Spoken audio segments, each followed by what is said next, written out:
கர்த்தர் நம்மோடு கூட அற்புதங்களை செய்வார். வானத்திற்கும் பூமிக்கும் சகல அதிகாரம் படைத்த நல்ல பிதாவே, ஆண்டவரே நீர் உயிர்த்தெழுந்த இந்த நாளிலும் ஆண்டவரே ஸ்தோத்திரிக்கிறோம். இந்த நாளை ஆண்டவரே நாங்கள் ஆராதிக்கும்படியாய் கடந்து வந்து நாமத்தை மட்டும் மகிமைப்படுத்தின தெய்வக்காக ஸ்தோத்திரம். இந்த வார்த்தைக்காக ஜெபிக்கிறோம். கர்த்தர் எங்களோடு பேசுங்க, எங்களோடு இடைபடுங்க. ஆண்டவரே வார்த்தைகள் கேட்கிற ஜனங்களுக்கு பிரயோஜனமாக இருக்கும். இயேசு நாமத்தில் கேட்கிறோம் எங்களுடைய நல்ல பிதாவே, ஆமென். அல்லேலூயா, அல்லேலூயா. கர்த்தருடைய பரிசுத்த நாமம் மகிமைப்படுவதாக. கர்த்தர் ஆராதிக்கும்படியாய் கடந்து வந்திருக்கிற ஒரு அனைவரையும் மீண்டும் வரப்போகிற இயேசு நாமத்தினாலே நான் வாழ்த்துகிறேன், வரவேற்கிறேன். கர்த்தர் உங்களையும் உங்கள் குடும்பங்களையும் ஆசீர்வதிப்பாராக. கர்த்தர் தம் சொன்னபடி அவர் உயிர்த்தெழுந்தார். அல்லேலூயா. அவர் சொன்னபடி மூன்றாம் நாள் உயிரோடு எழுந்து கர்த்தர் எப்படி போனாரோ அதே போல அவர் சீக்கிரமாக வரப்போகிறார். கர்த்தர் அற்புதங்களை செய்வாராக. கடந்த நாட்களிலே இந்த மாதம் முடிகிற 21 நாளும் ஜெபத்தை குறித்து 21 நாள் உபவாசத்திலே ஜெபத்தை குறித்து நம்ம கற்றுக்கொண்டோம். ஞாயிற்றுக்கிழமை ஆராதனையிலும் ஜெபத்தை குறித்து நம்ம கற்றுக்கொண்டோம். கடந்த வாரம் தானியேலுடைய ஜெபத்தை குறித்து நாம் பார்த்தோம். எந்த சூழ்நிலையிலும் அவர் ஜெபத்தை ஒரு நாளும் விட்டுவிடவில்லை. இந்த நாளிலும் ஜெபத்தை குறித்து நம்ம பார்க்க போகிறோம். யாருடைய ஜெபம் என்று சொன்னால் லூக்காவின் சுவிசேஷ புத்தகம் 22ஆம் அதிகாரம். லூக்காவின் சுவிசேஷ புத்தகம் 22ஆம் அதிகாரம் அதனுடைய 44வது வசனம்.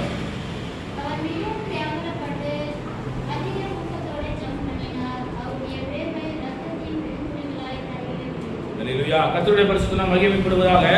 இயேசுவின் ஜெபம், அவர் மிகவும் வியாகுலப்பட்டு அதிக ஊக்கத்தோடு ஜெபம் பண்ணினார். அவருடைய வேர்வை இரத்தத்தின் பெருந்துளிகளாய் தரையிலே விழுந்தது. கர்த்தருடைய நாமம் மகிமைப்படுவதாக. உலக இரட்சகராய் இருக்கிற இயேசு கிறிஸ்துவின் உயிர்த்தெழுந்த நாளிலே வாரத்தின் முதல் நாள் தேவனை ஆராதிக்க வந்தவங்க அனைவரையும் மீண்டும் வரப்போகிற இயேசு நாமத்தினாலே உங்கள் வரவேற்கிறேன். கர்த்தர் உங்களையும் குடும்பத்தையும் ஆசீர்வதிப்பாராக. இந்த நாளிலே தேவன் நம்மோடு பேசுகிற வார்த்தை என்னவென்று சொன்னால் அவருடைய ஜெபத்தை குறித்து நம்ம பார்க்க போகிறோம். ஜெபத்திலே தேவன் எப்படி அந்த காரியத்திற்காக ஜெபித்தார், ஜெபம் பண்ணி முடித்த பின்பு அவர் சிலுவையிலே அறையப்பட்டு தம் சொன்னபடி உயிரோடு எழுந்தார் என்கிற அந்த காரியங்களை தியானித்து நம் தேவ செய்தி முடிப்போம். கர்த்தர் நம்மோடு கூட இருப்பாராக. அல்லேலூயா. மீண்டும் வாசிக்கலாம். லூக்காவின் சுவிசேஷ புத்தகம் 22ஆம் அதிகாரம் அதனுடைய 44வது வசனம்.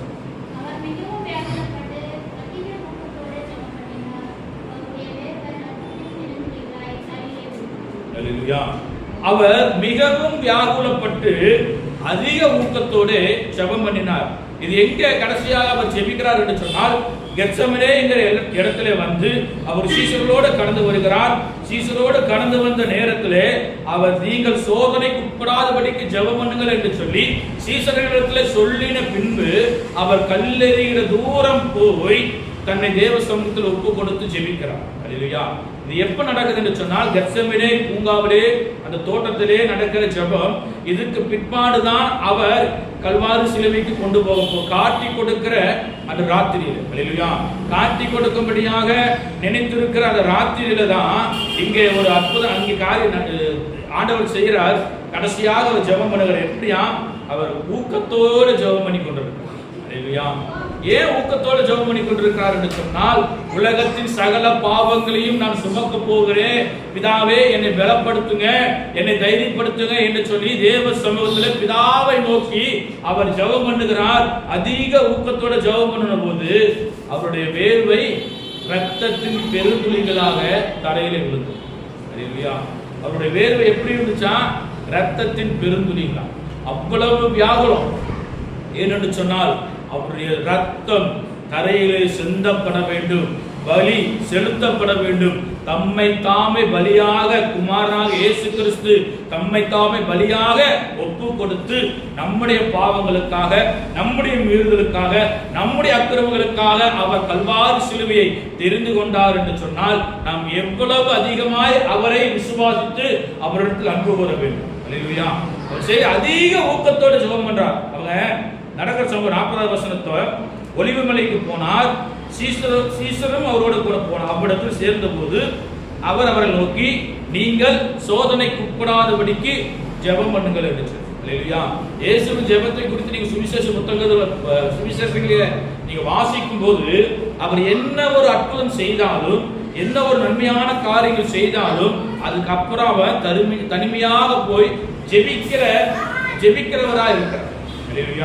பிதா சும்மா இல்ல, இயேசுக்கு சும்மா இல்ல, ஊழியம் செய்ததுக்கு அப்புறம் என்ன பண்றாரா? ஜெபிக்கிறவரா இருக்கிறார். ஜெபத்தை நமக்கு கற்றுக் கொடுக்கிறவரா இருக்கிறார். ஜெபத்தை கற்றுக் கொடுத்த தேவன், ஜெபம் எப்படி செய்ய வேண்டும், ஜெபம் எப்படி இருக்க வேண்டும் சொல்லி கற்றுக் கொடுத்தவர். அஞ்ஞானிகள் போல அல்ல, மாயக்காரர் போல அல்ல. நம்முடைய ஜெபம் தேவனுக்கு உகந்த பலியா இருக்க வேண்டும் சொல்லி கற்றுக் கொடுத்தவர். கடைசியாக அவர் ஜெபம் பண்றார். என்னவா? அவர் ஊக்கத்தோடு, அதிக ஊக்கத்தோடு ஜெபம் வியாகுலப்பட்டு ஜெபம் பண்றார். ஏனென்றால் உலகத்தின் சகல பாவங்களையும் சுமக்கிற தேவ ஆட்டுக்குட்டியானவர். அவர் வியாகுலப்பட்டு ஜெபம் பண்றார். ஜெபம் பண்ணதுக்கு அப்புறம் அவருடைய வேர்வை ரத்தத்தின் பெருந்துளிகளாய் வந்தது. ஹல்லேலூயா. கர்த்தர் நாம் மகிமைப்படுவதாக. இயேசுவின் ஜெபம் அவர் ஊழியம் செய்த நாட்களிலே ஜனங்கள் நடுவே அற்புதம் செய்தார். ஏனென்றால் அற்புதம் செய்ததுக்கு அப்புறம் அவர் தனிமையில போய் ஜெபம் பண்ணுவார். அற்புதம் செய்ததுக்கு அப்புறம் அவர் தனிமையில போய் ஜெபம் பண்ணுவார். எப்படியா வாசிக்கலாம்? மத்தேயு எழுதின சுவிசேஷ புத்தகம் 14ஆம் அதிகாரம் அதோட 23வது வசனம். மத்தேயு எழுதின சுவிசேஷ புத்தகம் 14ஆம் அதிகாரம் அதோட 23வது வசனம்.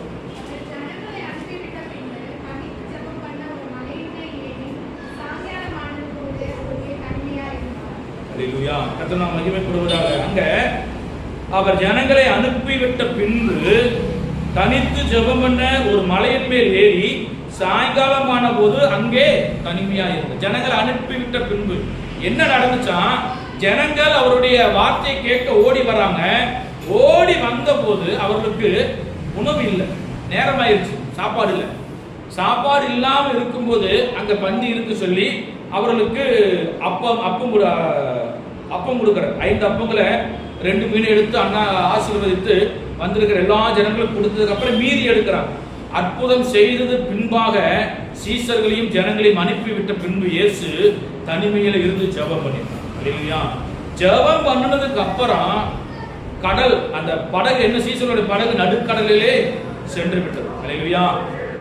கர்த்தர் நல்லவர். அவர் ஜனங்களை அனுப்பிவிட்ட பின்பு என்ன பண்றாரா? தனிமையில ஜெபம் பண்ண ஒரு மலையின் மேல் ஏறினார். அவருடைய இந்த மத்தேயு சுவிசேஷ புத்தகத்திலிருந்து யோவான் சுவிசேஷ புத்தகம் வரைக்கும் 4 சுவிசேஷத்தை நீங்க வாசிக்கும் போது சொன்னா ஆண்டவர் தனிமையாக போய் ஜெபிக்கிறவரா இருக்கு. ஹல்லேலூயா. ஜெபம் நமக்கு மிகவும் முக்கியமான ஒரு காரியமா இருக்கு. இயேசு கிறிஸ்து ஜெபத்தை குறித்து கற்றுக் கொடுத்திருக்கிறார். ஜெபத்துல அவர் என்ன சொல்றார்? அவர் ஜனங்களை அனுப்பிவிட்ட பின்பு தனித்து ஜெபம் பண்ண ஒரு மலையின் மேல் ஏறி ஜெபம் பண்ணி கொண்டிருக்கிறார். அதுக்குள்ள சீசனுடைய படகு எங்க போயிருச்சா? நடுக்கடல்ல போயிருச்சு. நடுக்கடல்ல போனதுக்கு அப்புறம் ஆண்டவர் அது மேல கடல்ல நடந்து வராரு, தண்ணி மேல நடந்து வராரு. அங்க சீசன் எல்லாம் பார்த்து ஆவேசம்னு சொல்லி பயந்து இருக்கிற. பேதுரு மட்டும், ஆண்டவரே நீரே ஆனால் நான் ஜலத்தின் மேல் நடந்து வருவதற்கு எனக்கு உத்தரவு வருது, சரி வான்னு சொல்லிட்டார். வா என்று சொன்னதுக்கு அப்புறம் பேதுரு 2 எட்டு எடுத்து வச்சதுக்கு அப்புறம் அந்த காற்றை பார்த்து பேதுரு பயந்து போனான். ஹல்லேலூயா. ஜெபிக்கிற ஒரு தேவ பிள்ளைகளுக்கு பயம் இருக்கக்கூடாது. ஹல்லேலூயா. தேவன் நம்மோடு கூட இருக்கிறாங்க. நிச்சயம் நமக்கு இருக்கும் போதுதான் பயத்தை விட்டு தேவன் நம்மை ஆசீர்வதித்து நடத்த அவர் வல்லமை உள்ளவராக இருக்கிறார். ஹல்லேலூயா. இரண்டாவது பார்க்கும்போது மத்தேயு சுவிசேஷ புத்தகம் 26ஆம் அதிகாரம் அதனுடைய 41வது வசனம். மத்தேயு சுவிசேஷ புத்தகம் 26 அதனுடைய 41வது வசனம். நீங்கள் சோதனைக்கு உட்படாதபடிக்கு விழித்திருந்து ஜெபம் பண்ணுங்கள், ஆவி உற்சாகம் உள்ளதுதான், மாம்சமோ பலவீனம் உள்ளது என்று சொல்லி எங்க நடக்குது? கடைசியாக ஜெபம் கெத்செமனே தோட்டத்திலே நடக்கிற அந்த ஜெபம். அங்க சீசர் இடத்துல வந்து சொல்றாரு, நீங்க சோதனைக்கு உட்படாதபடிக்கு ஜெபம் பண்ணுங்க. நீங்க ஜெபம் பண்ணாதான் நீங்க ஜெயம் எடுக்க முடியும்னு சொல்லி ஆண்டவர் சொல்றாரு. அவர் ஜெபம் பண்ணி முடித்து லூக்கா எழுதின சுவிசேஷ புத்தகம் சொல்ற ஆண்டவர் சொல்றாரு, நீங்கள் சோதனைக்கு உட்படாதபடிக்கு ஜெபம் பண்ணுங்க, ஆவி உற்சாகமா இருக்கு. நல்லா பாத்துங்க, ஜெபத்துல இருக்கும்போது ஆவி உற்சாகமா இருக்கு, மாம்சம் மட்டும்தான் பலவீனமா இருக்கு. என்னதான் நமக்கு ஜெபம் சொன்னாலும் ஆவி உற்சாகமா, ஆனா எல்லாவற்றையும் மேற்கொள்வதற்கு மிகவும் அவசியமானது ஜெபம். இல்லையா? அங்க நடக்கிற சம்பவம், நீங்க சோதனைக்கு உட்படாதபடிக்கு ஜெபம் பண்ண வேண்டும். ஏன் ஆண்டவர் ஜெபம் பண்றாரா? உலகத்தின் பாவத்தை நான் சுமக்க போறேன், அதற்கு எனக்கு பலன் வேண்டும். மாமிசம் ஆவியான உற்சாகமா தான் இருக்குது, ஆனால் என்னுடைய மாமிசம் பலவீனமா இருக்கிறது. அதற்காக நான் ஜெபிக்கும் போது தேவன் என்னை பலப்படுத்துவதற்கு தேவன் தம்முடைய தூதரை அனுப்புகிறவராக. இல்லையா? நீங்க ஜெபம் பண்ணி பாருங்க. நீங்க மாம்சத்துல இருந்து நீங்க ஜெபம் பண்ண, ஆவியில நீங்க ஜெபம் பண்ணி பாருங்க. ஆவி உற்சாகமா ஜெபம் மாம்சம், ஆனாலும் நீங்க ஜெபம் பண்ணி முடிக்கும் போது அந்த மாம்ச பலனெல்லாம் மாறி கர்த்தர் பலவீனங்கள் எல்லாம் மாறி மாம்சத்துல கர்த்தர் பலத்தை தருகிறவராக. இல்லையா? சோதனைக்கு உட்படாதபடி ஜெபம் பண்ணுவார். அவர் ஒவ்வொரு அற்புதங்களையும் செய்யும் போது, ஒவ்வொரு ஊழியத்தை செய்து முடிக்கும் போது இயேசு கிறிஸ்து தனிமையிலே மலை மேல் ஏறி ஜெபிக்கிறவராக இருந்தார். அல்லேலூயா. லூக்கா எழுதின சுவிசேஷ புத்தகம் 22ஆம் அதிகாரம் அதனுடைய 45-46 வசனங்கள் வாசிக்கும் போது, அவர் ஜெபம் பண்ணி முடித்து எழுந்திருந்து தம்முடைய சீஷரிடத்தில் வந்து அவர்கள் தூக்கத்தினால் நித்திரை பண்ணுகிறதை கண்டு, நீங்கள் நித்திரை பண்ணுகிறது என்ன? சோதனைக்கு உட்படாதபடிக்கு எழுந்திருந்து ஜெபம் பண்ணுங்கள் என்று சொல்லி. அல்லேலூயா. அவர் ஜெபத்தை கடைசியில் கூட ஜெபத்தை தான் சீஷர்களுக்கு பற்றி கொடுத்தார். நீங்க சோதனைக்கு உட்படாதபடி அவர் ஜெபம் பண்ணி முடித்து எழுந்திருந்த பின்பு வந்து பார்க்கிறார். சீஷர்கள் என்ன பண்றாங்களா? தூங்கிட்டு இருக்கிறாங்க. ஆவி உற்சாகமா தருக்கும், மாமிச தூக்கத்தை தான் கொடுக்கும். ஆனாலும் அந்த சோதனையை தாங்கி சோதனையை மேற்கொள்ள வேண்டும் என்று சொன்னால், அந்த தூக்கத்தின் ஆவியை மேற்கொள்ள வேண்டும் என்று சொன்னால் ஜெபம் நமக்கு மிகவும் அவசியமா இருக்கு. சொல்றாரு, சோதனைக்கு உட்படாதபடி எழுந்திருந்து ஜெபம் பண்ணுங்கள் என்று சொல்லி முடித்ததுக்கு அப்புறம் இயேசுவை காட்டி கொடுக்கும்படியாக யூதாஸ் அங்கே கடந்து வருகிறார். 47ஆவது வசனம் வாசிக்கும் போது, அவர் அப்படி பேசுகையில் ஜனங்கள் கூட்டமாய் வந்தார்கள். யார் கூட்டமா வந்தாங்களா? ஜனங்கள் கூட்டமா வந்தாங்க. எந்த ஜனங்கள்? அவரால் அற்புதங்களையும் அடையாளங்களையும் பெற்றுக்கொண்ட, சுகத்தை பெற்றுக்கொண்ட ஜனங்கள், இஸ்ரவேல் ஜனங்கள், யூத ஜனங்கள் கூடி வராங்க. கூட்டமா யாரை பிடிக்க? இயேசு கிறிஸ்துவை பிடிக்கும்படியாக. அங்க அவர்கள் முன்னே 12 ஒருவனான யூதாஸ் என்பவனும் வந்து இயேசுவை முத்தம் செய்யும்படி அவரிடத்தில் சேர்ந்தான். இயேசு அவனை நோக்கி, யூதாசே, முத்தத்தினாலேயே மனுஷகுமாரனை காட்டி கொடுக்கிறாய் என்று சொன்ன போது, சூழ்ந்து நின்றவர்கள் நடக்க போவதை கண்டு, ஆண்டவரே, பட்டயத்தினால வெட்டுவோமா? யாரு? சீசர்கள் கேட்கிறாங்க, பட்டயத்தினால வெட்டுவோமா? யூதாஸ் முத்தத்தினாலே காட்டி கொடுக்க கடந்து வரான். முத்தத்தினாலே காட்டி கொடுக்கும்படியா கடந்து வரான். காட்டி கொடுத்த பின்பு அவர் என்ன செய்கிறாரா? சிலுவையிலே அறையும்படியாக அவர் ஒப்புக் கொடுக்கிறார்கள். லூக்கா எழுதின சுவிசேஷ புத்தகம் 23ஆம் அதிகாரம் அதனுடைய 21வது வசனம். அவர்களோ அவனை சிலுவையிலே அறையும் என்று சொல்லி, யார? இயேசு கிறிஸ்துவை சிலுவையிலே அறையும் என்று சொல்லி யாரு சொல்றாங்களா? அவர் மூலியமாய் அற்புதங்களை பெற்றுக்கொண்டவர்கள். 38 வருஷம் வியாதியா இருந்தவர் மனுஷனுடைய குடும்பம், திமிருவாதக்காரனுடைய குடும்பம், குஷ்டரோகியுடைய குடும்பம், கண்கள் திறக்கப்பட்டவருடைய குடும்பம் கடந்து வருகிறது. அங்க ஜனங்கள் கூட்டமாய் கடந்து வராங்க. கடந்து வந்து இயேசுவை சிலுவையில் அறைய வேண்டும் என்று சொல்லி கூக்குரலிட்டார். வாசிக்கலாம் 21வது வசனம். லூக்கா எழுதின சுவிசேஷ புத்தகம் 23 அதனுடைய 21வது வசனம். அல்லேலூயா. இப்படியா கூக்குரல்றாங்க, இயேசுவை சிலுவையில் அறையுங்க என்று சொல்லி. பிலாத்து சொல்றான், அவரிடத்துல ஒரு குற்றத்தை நான் பார்க்கலையே, எப்படி நான் சிலுவையில் அறைய வேண்டும் சொன்னபோது, இல்ல, அவனை நீங்க சிலுவையில் அறைய வேண்டும் என்று சொல்லி இயேசு கிறிஸ்துவை தெய்வம் குமாரன் சொன்ன ஜனங்கள் என்ன சொல்றாங்க? அவரை மரியாதை இல்லாமல் பேசுகிறார், அவனை சிலுவையிலே அறைய வேண்டும் என்று சொல்லி பிலாத்து ஒப்பு கொடுத்தான். ஒப்பு கொடுத்ததுக்கு அப்புறம் கொண்டு போகிற இடம் 33வது வசனம். அதே அதிகாரம் 33வது வசனம். கபாலஸ்வரம் என்று சொல்லப்பட்ட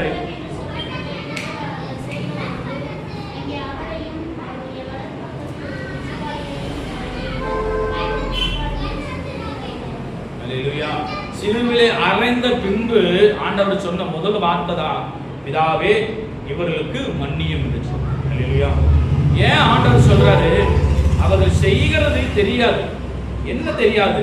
அவங்க அற்புதத்தை பெற்றுக்கொண்டவங்க தானே, அதிசயங்களை பெற்றுக்கொண்டவங்க தானே, தேவனுடைய கரத்தினால நன்மையை, அதாவது 5 அப்ப 2 மீனை 5000 பேருக்கு போஷித்து அவரது கரங்கள் மூலமா அற்புதங்களை பெற்றுக்கொண்ட தேவ ஜனங்கள் தானே.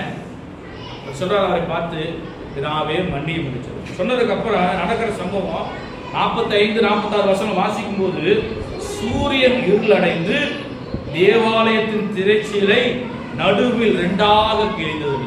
அல்லேலூயா.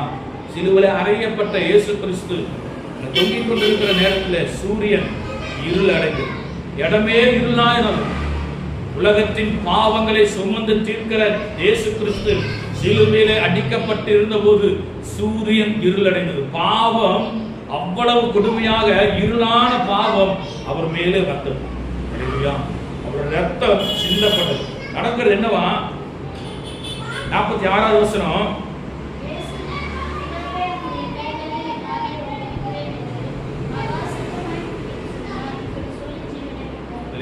இப்படி மகா சத்தமாய் கூப்பிட்டு சொன்னார். இப்படி சொல்லி ஜீவனை விட்டார். இயேசு கிறிஸ்து மரித்தார், சொன்னபடியே அவர் மரித்தார். பிதாவின் சிலுவையில் ஒப்பு கொடுப்பாங்க, அறையப்படுவாங்க அப்படின்னு சொன்ன தீர்க்கதரிசன வசனங்கள் எல்லாம் நிறைவேறி அவர் சிலுவையிலே அறைந்த பின்பு அவர் பிதாவிடத்தில் நாவி ஒப்புவிக்கிறேன் என்று சொல்லி தன் ஜீவனை விட்டார். ஜீவனை விட்டதுக்கு அப்புறம் நடக்கிற காரியம் என்ன சொன்னால், யோசேப்பு என்னும் பேர் கொண்ட ஒரு ஆலோசனைக்காரன் அங்க இருக்கிறான். அவன் இயேசுவின் சரீரத்தை கேட்கிறான். இயேசு மரித்தார் என்று அறிந்து இயேசுவின் சரீரத்தை கேட்கிறான். வாசிக்கலாம் 50வது வசனத்திலிருந்து.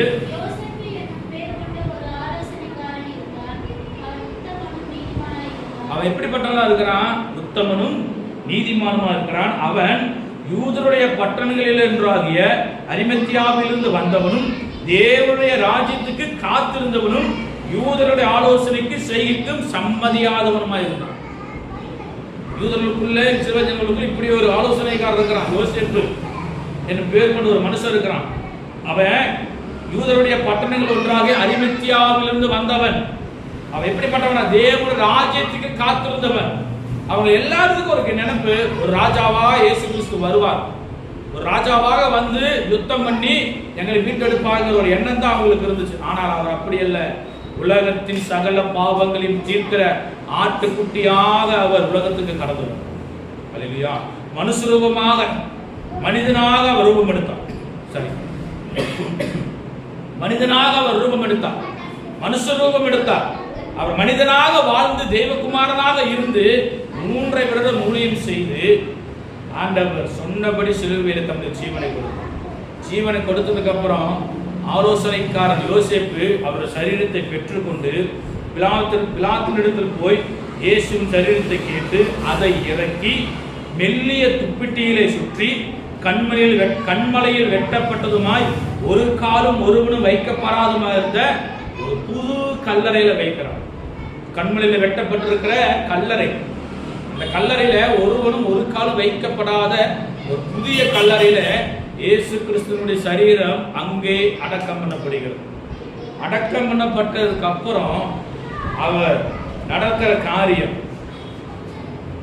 அல்லேலூயா. லூக்கா எழுதின சுவிசேஷ புத்தகம் 24ஆம் அதிகாரம் அதனுடைய 6வது வசனம். இப்ப வாசிக்கிற 6வது வசனம். அல்லேலூயா. எங்க இல்ல? வைத்த கல்லறையில் அவர் இல்ல. எங்க இருக்கிறார்? உயிரோடு எழுந்திருக்கிறார். அல்லேலூயா. அவர் தம் சொன்னபடி உயிரோடு எழுந்திருக்கிறார். மத்தேயு எழுதின சுவிசேஷ புத்தகம் 28ஆம் அதிகாரம் அதனுடைய 6வது வசனம் வாசிக்கலாம். மத்தேயு எழுதின சுவிசேஷ புத்தகம் 28ஆம் அதிகாரம் அதனுடைய 6வது வசனம்.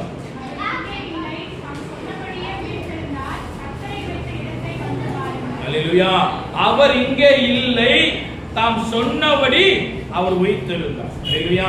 சொன்னார் 3ஆம் நாள்ல நான் உயிரோடு எழுவேன் என்று சொன்னார். அதே போல அவர் உயிரோடு எழுந்தார்.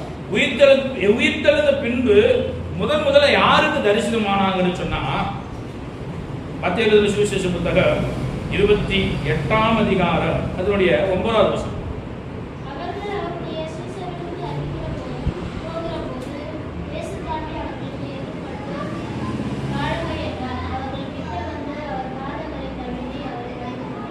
யார் ஓடுறான்? சீசர்களுக்கு சொல்லும்படியா யார் ஓடுறான்? 1வது வசனம். மகதலேன மரியாளும் மற்ற மரியாளும் கல்லறையை பார்க்க வந்தார்கள். அல்லேலூயா. தரிசனமான பின்பு ஆண்டவர் யாருக்கு முதலாவது காட்சியை கொடுத்தார் என்று சொன்னால், மகதலேன மரியாள் என்கிற பெண்ணுக்கு தான் ஆண்டவர் தரிசனம் கொடுத்தார். அல்லேலூயா. ஏன்னா அவங்க தான் சீக்கிரம் போய் எல்லா சுவிசேஷங்களையும் சீசர்களுக்கு அறிவிக்குவார் என்று சொல்லி சீக்கிரம் ஓடுறாங்க. ஓடும் போதுதான் இயேசுதாமே அவர்களுக்கு எதிர்பட்டு வாழ்க என்று சொல்லி அவர்களுக்கு ஆண்டவர் தரிசனம் கொடுத்தார். அல்லேலூயா. யோவான் எழுதின சுவிசேஷ புத்தகம் 20ஆம் அதிகாரம் அது 1வது வசனம். வாரத்தின் முதல் நாள் காலையிலே அதிக இருட்டோடு மகதலேன மரியாள் கல்லறைக்கு வந்து கல்லறை அடைத்திருந்த கல் எடுத்து போட்டிருக்க கண்டார். அல்லேலூயா. சீக்கிரமா ஓடி வரான். அதிகாலை இருட்டோடு எழுப்பி வரான்.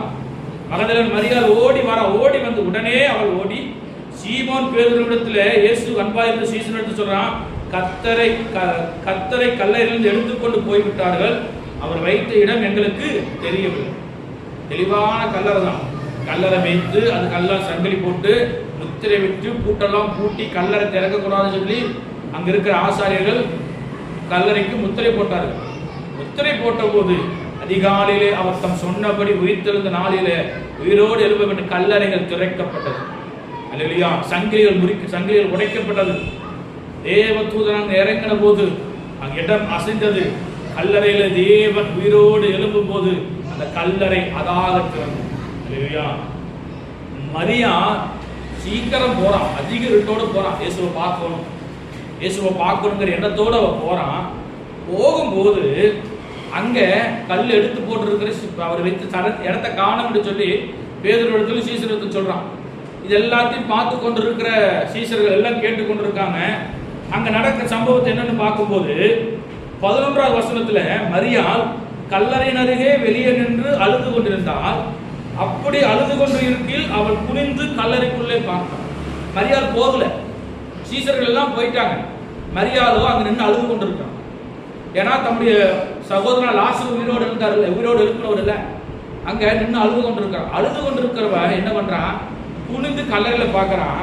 கல்லறையில் பார்க்கும்போது வெள்ளாடை தரித்த 2 தூதர்கள் தலைமேட்டில் ஒருவனும் கால்மேட்டில் ஒருவனும் உட்கார்ந்து இருக்கிறதை கண்டு அவர்கள் அவளை நோக்கி, சிறியே ஏன் அழுகிறாய்? அதற்கு அவள், என் ஆண்டவரை எடுத்துக்கொண்டு போய்விட்டார்கள், அவரை வைத்த இடம் எனக்கு தெரியவில்லை. அவங்க சொன்ன வாக்கு தத்துவத்தை அவங்க நினைவு கூறுவார்கள் சொன்னா அவ இப்படி சொல்லுவாளாம். சொல்ற இவைகளை சொல்லி பின்பாக திரும்பி இயேசு நிற்கிறதை கண்டார், ஆனாலும் அவரை இயேசு என்று அறியாது. 2 சீசர் உள்ள தூதர்கள் இருக்கிறாங்க. அவங்க சொல்றாங்க, அவகிட்ட சொல்றாங்க, திரும்பி பார்க்கிறா, இயேசு நிற்கிறார்.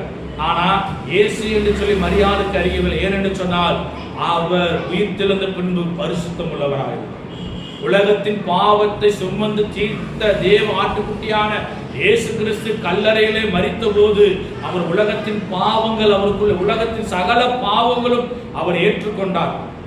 ஏற்றுக்கொண்ட பின்பு மரித்து உயிரோடு எழுந்த பின்பு அந்த பாவம் எல்லாம் மாறி அவர் எப்படிப்பட்டவராக இருக்கிறாரா, பரிசுத்தம் உள்ளவராக இருக்கிறார். அவளுக்கு அடையாளம் தெரியல. அவ இயேசு அவளை பார்த்து இயேசு கேட்கிறார், சிறியே ஏன் அழுகிறாய் என்று கேட்டபோது அவரை தோட்டக்காரர் என்று எண்ணி, நீ ஐயா நீர் அவரை எடுத்துக்கொண்டு போனதுண்டால் அவரை வைத்து எடுத்து எனக்கு சொல்லு, நான் போய் எடுத்துக்கிறேன் என்று சொல்லி இயேசு அவளை நோக்கி மரியாளே என்று சொன்னதுக்கு அப்புறம் தான் அவளுக்கு இயேசு என்று சொல்லி வருது. மரியாளே என்று அவள் திரும்பி பார்த்து ரபுனி என்றால் அதற்கு போதகரே என்று அர்த்தம். இயேசு அவளை நோக்கி, என்னை தொடாதே, நான் இன்னும் என் பிதாவின் இடத்திற்கு ஏறி போகவில்லை. மகிமையானவர், அவருடைய சரீரம் எப்படி மகிமையான சரீரம் சொல்றார், என்னை தொடாத, நான் இனி என் பிதாவின் இடத்துல போகல. உயிரோடு எழுந்ததுக்கு அப்புறம் உனக்கு தான் நான் தரிசனமாகிறேன், இன்னும் என் பிதாவை நான் போய் பார்க்கல, அதனால என்னை தொடாதே என்று சொன்னவர், நீ என் சகோதரனிடத்திற்கு போய் நான் என் பிதாவினிடத்திற்கும் உங்கள் பிதாவினிடத்திற்கும் என் தேவனிடத்திற்கும் உங்கள் தேவனிடத்துக்கு ஏறி போகிறேன் என்று அவர்களுக்கு சொன்ன உடனே மகதலேனா மரியாள் என்ன சொல்றா, இது எல்லாவற்றையும் சீசல் அறிவிக்கும்படியா ஓடுறான். அல்லேலூயா, அல்லேலூயா. நீங்க எல்லாம் கிருபை பெற்றவர்கள், எங்களை காட்டில் நீங்க தான் கிருபை பெற்ற. எனக்கு தான் ஆண்டவர் முதல் தரிசனமானார். மரியாளுக்கு தான் தரிசனமானார். பெண்களுக்கு தான் ஆண்டவர் முதல் தரிசனமானார். ஏனென்று சொன்னால் சுவிசேஷம் உங்களின் மூலமாகத்தான் தேசத்திலே அதிகமாய் பரவும் என்று சொல்லி கர்த்தர் அவர் முன்னறிந்திருந்தார். அல்லேலூயா. நடக்கிற சம்பவம், உயிர்த்தெழுந்த பின்பு தம்முடைய சீசர்கள் எல்லாருக்கும் தரிசனமானதுக்கு அப்புறம் என்ன செய்ய போறாங்கன்னு தெரியல. இயேசு சொன்னபடியே உயிர்த்தெழுந்தார். உயிர்த்தெழுந்த பின்பு நம்முடைய பேதுரு இருக்கிறார்ல, என்ன பண்றாரு, பின்மாற்றத்துக்குள்ள போறார், பழைய வேலைக்கு போறார். நான் மீன் பிடிக்க போறேன். 21வது வசனம் இல்ல 21ஆம் அதிகாரம் அதனுடைய 3வது வசனம்.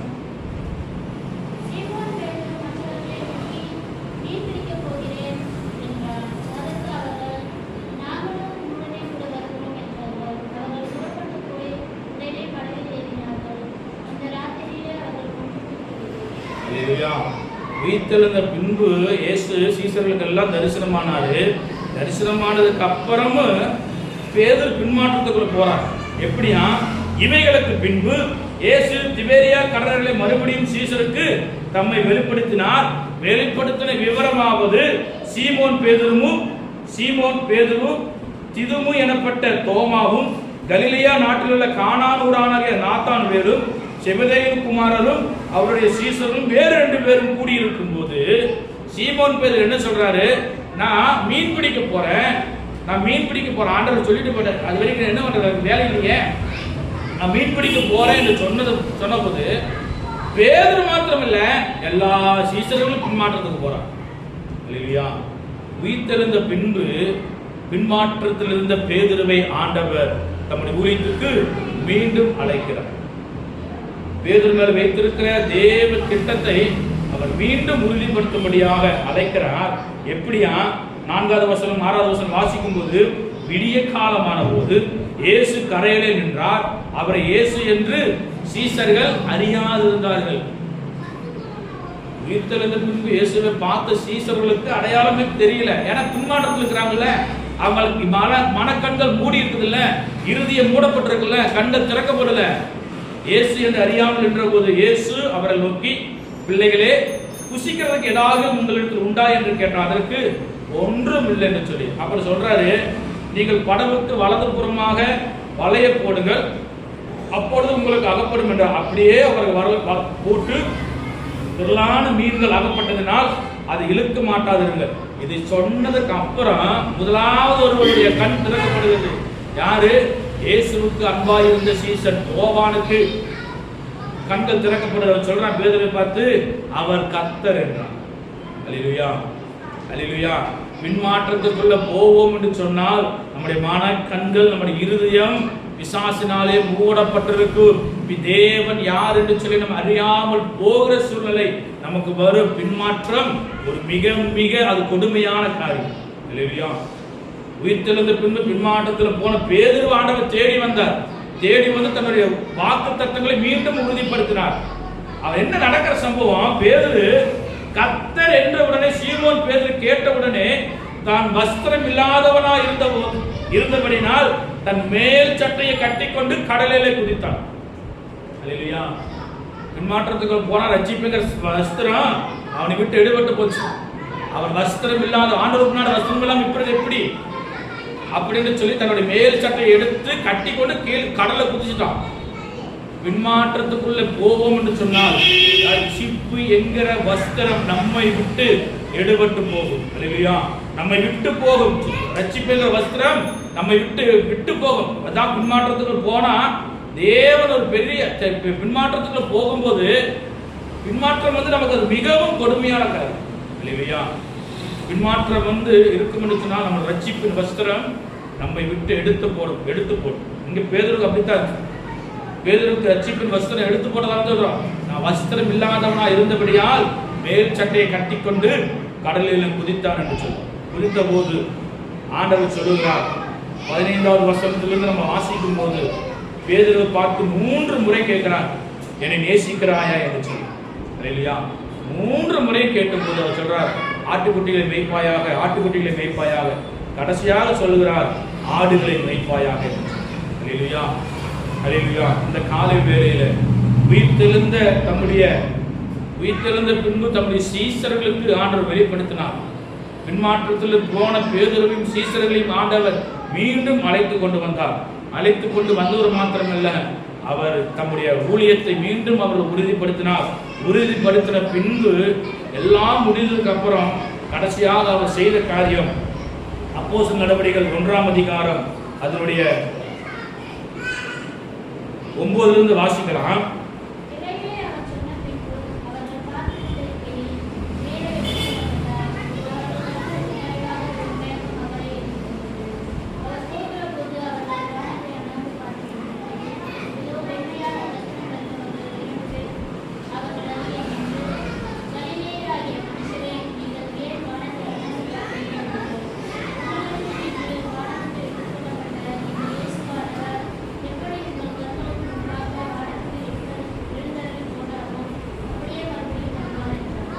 அல்லேலூயா. அவர் மரித்தார், மூன்றாம் நாள் உயிரோடு எழுந்தார், நம்முடைய சீஷர்களுக்கு ஆண்டவர் வெளிப்படுத்தினார். வெளிப்படுத்தின பின்பு என்ன பண்ணினாராம்? இவைகளை அவர் சொன்ன பின்பு அவர்கள் பார்த்து கொண்டு இருக்கையில் உயர எடுத்துக் கொள்ளப்பட்டார்.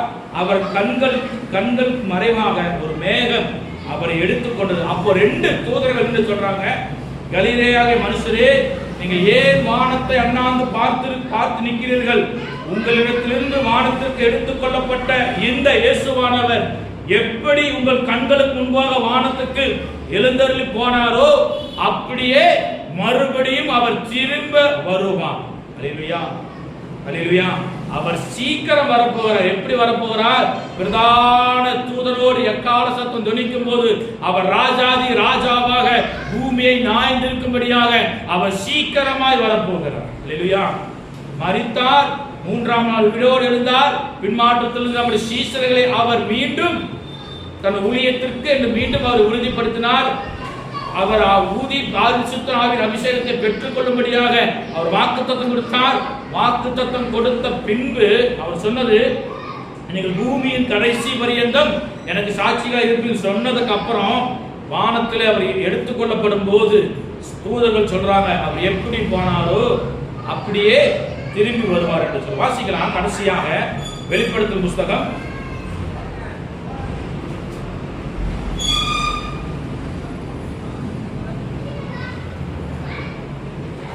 22ஆம் அதிகாரம் அதனுடைய 20வது வசனம்.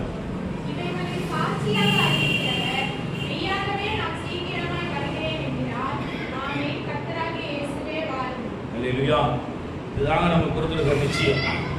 மரித்து எனக்கு ரட்சிப்பை தந்தார், மரித்து எனக்கு பாவ மன்னிப்பை தந்தார், மரித்து எனக்கு சமாதானத்தை தந்தார். பின்மாற்றத்திலே படுகொலியில் இருந்த என்னை அவர் மீட்டெடுத்தார். மீட்டெடுத்த பின்பு அவர் எப்படி போனாரோ அதே போல சொல்றார், நான் சீக்கிரமாய் வருகிறேன் என்று சொல்றார். அல்லேலூயா. சீக்கிரமாய், இதோ நான் சீக்கிரமாய் வருகிறேன்.